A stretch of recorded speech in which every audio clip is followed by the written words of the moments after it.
আসসালামু আলাইকুম ওয়া রাহমাতুল্লাহি ওয়া বারাকাতুহু।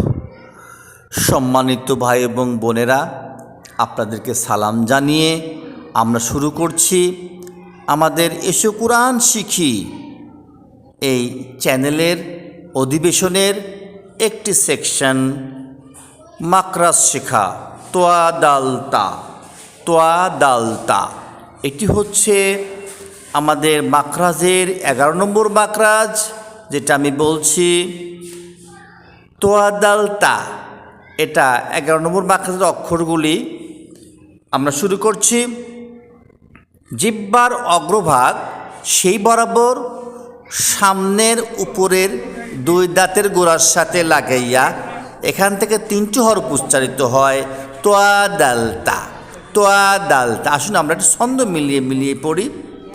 জিহ্বার অগ্রভাগ সেই বরাবর উপরের তালুর সাথে লাগাইয়া, জিহ্বার অগ্রভাগ সেই বরাবর উপরের সামনের দুই দাঁতের গোড়ার সাথে লাগাইয়া এখান থেকে 3টি হরফ উচ্চারিত হয়, তার নাম তোয়া দালতা।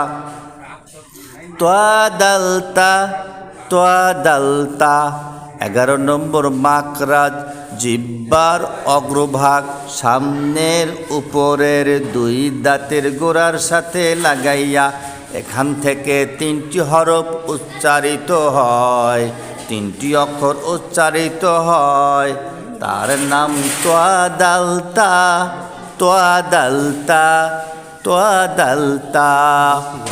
এভাবে আমরা আমাদের ছাত্রদের শিখাবো, যাতে করে ওরা অক্ষরগুলো মাকরাজটা সঠিকভাবে উচ্চারণ করতে পারে, সহিভাবে উচ্চারণ করতে পারে।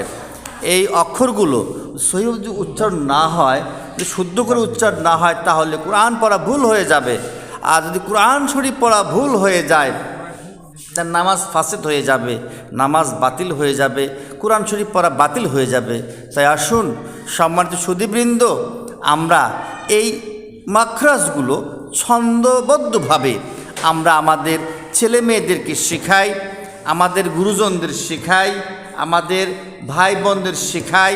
তাহলে তারা একের পর এক এই মাকরাজগুলো শিখে শুদ্ধভাবে কোরআন শরীফ পড়তে পারবে।